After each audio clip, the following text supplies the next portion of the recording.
حمل کی تیسری سہ ماہی کے الٹراساؤنڈ میں کیا چیزیں دیکھنا ضروری ہے؟ کیا تھرڈ ٹرائمیسٹر الٹراساؤنڈ پر بچے کا درست وزن معلوم کیا جا سکتا ہے؟ تیسری سہ ماہی کا الٹراساؤنڈ یعنی تھرڈ ٹرائمیسٹر الٹراساؤنڈ کلر ڈاپلر پر کیا معلومات فراہم کر سکتا ہے؟ کیا بچے میں پائے جانے والے کسی نقص کی نشاندہی تھرڈ ٹرائمیسٹر الٹراساؤنڈ پر ممکن ہے، اور وہ کون سے اقدامات ہیں جن کو لے کر ہونے والی ماں کے لیے حمل کے اس آخری اور سخت مرحلے میں آسانیاں پیدا کی جا سکتی ہیں؟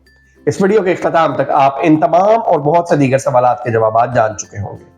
میں ہوں doctor Adeel Riaz, consultant radiologist at Ilyas Medicare and diagnostic centre Lahore. تو آخرکار آپ اپنے حمل کے سب سے آخری اور سب سے چیلنجنگ مرحلے میں پہنچ چکی ہیں، تیسری سہ ماہی میں۔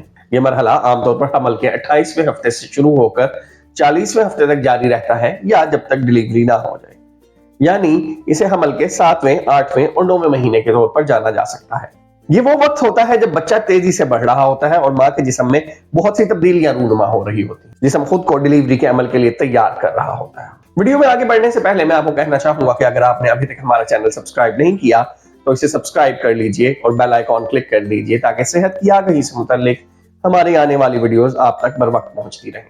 تیسری سہ ماہی کے الٹراساؤنڈ میں سب سے اہم چیز جو نوٹ کی جاتی ہے وہ بچے کی پوزیشن ہے۔ عام طور پر بچے کا سر نیچے کی جانب ہوتا ہے، جسے سیفالک پوزیشن کہا جاتا ہے، اور یہ پوزیشن ڈیلیوری کے لیے سب سے بہتر ہوتی ہے، اور اس میں نارمل ڈیلیوری کے امکانات کسی اور پوزیشن کی نسبت زیادہ ہوتے ہیں۔ بعض اوقات بچے کا سر نیچے ہونے کی بجائے اوپر ماں کے سینے کی طرف ہو سکتا ہے، جسے بریچ پوزیشن کہا جاتا ہے، اور بعض اوقات بچہ رحم میں افقی یعنی ہاریزونٹل حالت میں ہوتا ہے، جسے ٹرانسورس لائن کہا جاتا ہے۔ عام طور پر 36ویں ہفتے کے قریب بچہ سر نیچے کر کے اپنی پوزیشن مستحکم کر لیتا ہے، اور کچھ وقت کے بعد اس کا سر مزید نیچے پیلوس میں چلا جاتا ہے، جسے لائٹننگ کہا جاتا ہے۔ ایک دلچسپ بات یہ ہے کہ اس مرحلے پر بچے کے تمام حسی اعضاء یعنی سینسری آرگنز صحیح طور پر کام کر رہے ہوتے ہیں۔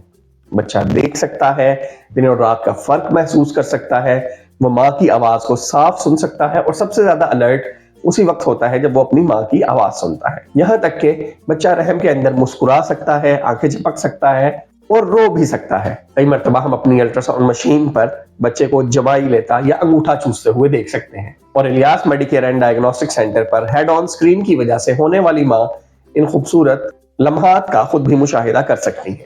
تیسری سہ ماہی کے الٹراساؤنڈ میں بچے کے وزن کا مکمل ریکارڈ رکھا جاتا ہے۔ یہ وہ مرحلہ ہے جب بچے کا وزن سب سے زیادہ تیزی سے بڑھ رہا ہوتا ہے، اور اس وقت پر بچے کی بڑھوتری میں آنے والی کوئی بھی رکاوٹ اس کے مناسب وزن میں کمی کا باعث بن سکتی ہے۔ لہٰذا تیسری سہ ماہی میں ہونے والے ہر الٹراساؤنڈ پر بچے کے وزن کا ریکارڈ رکھنا ضروری ہوتا ہے۔ اگر بچے کے وزن میں کوئی غیر معمولی تبدیلی محسوس ہو رہی ہو تو کلر ڈاپلر الٹراساؤنڈ کی مدد سے یہ دیکھا جا سکتا ہے کہ کیا ماں سے بچے کی طرف آنے والی خون کی سپلائی میں کسی قسم کی رکاوٹ تو نہیں آ رہی۔ اس مقصد کے لیے بچے کی ناڑ یعنی امبلائکل کارڈ میں موجود خون کی نالیوں کا مشاہدہ کیا جاتا ہے، اور کوئی بھی ماہر ریڈیولوجسٹ خون کے بہاؤ کی درست جانچ کر کر اس میں آنے والی کسی بھی تبدیلی کو نوٹ کر سکتا ہے۔ یہی وجہ ہے کہ رنگین الٹراساؤنڈ یعنی کلر ڈاپلر الٹراساؤنڈ کی سب سے زیادہ اہمیت تیسری سہ ماہی یعنی تھرڈ ٹرائمیسٹر میں ہی ہوتی ہے۔ بچے کا وزن جانچنے کے ساتھ ساتھ اس الٹراساؤنڈ پر بچے کے ارد گرد موجود پانی کی مقدار کا تعین کیا جاتا ہے۔ یہ دیکھا جاتا ہے کہ کیا یہ پانی ضرورت سے زیادہ یا بہت کم تو نہیں، اور اگر ایسا کچھ ہو تو اس کی وجہ تلاش کر کے مناسب اقدامات اٹھائے جا سکتے ہیں۔ بچے میں پانی کی مقدار کے کم یا زیادہ ہونے کے کیا اثرات اور وجوہات ہوتی ہیں، اس بارے میں ہم پہلے ہی ایک تفصیلی ویڈیو بنا چکے ہیں، جس کا لنک آپ ڈسکرپشن میں ملاحظہ کر سکتے ہیں۔ بچے میں پائے جانے والے کسی بھی ممکنہ پیدائشی نقص کی تشخیص کے لیے انوملی اسکین 20 ہفتے پر کیا جاتا ہے۔ تاہم کچھ چیزیں ایسی ہیں جنہیں تھرڈ ٹرائمیسٹر الٹراساؤنڈ میں بھی دوبارہ خصوصی طور پر دیکھا جاتا ہے، جیسے بچے کے ہونٹ اور تالو کا مشاہدہ کیا جاتا ہے تاکہ دیکھا جا سکے کہ کٹے ہونٹ یا تالو کا مسئلہ تو موجود نہیں۔ اس کے ساتھ ساتھ ہونے والے بچے کے اندرونی اعضاء کی بڑھوتری اور ہڈیوں کی لمبائی وغیرہ کا بھی خصوصی خیال رکھا جاتا ہے۔ لہٰذا یہ دیکھا جاتا ہے کہ بچے کی امبلائکل کارڈ یعنی ناڑ اس کی گردن کے گرد کوئی بل تو نہیں لیے ہوئی، یا ایسا تو نہیں کہ وہ بچے کے سر کے سامنے والے حصے میں آ رہی ہو اور اس طرح ڈیلیوری کے وقت سب سے پہلے ظاہر ہونے والا حصہ بن جائے، جسے کارڈ پرولیپس کہا جاتا ہے۔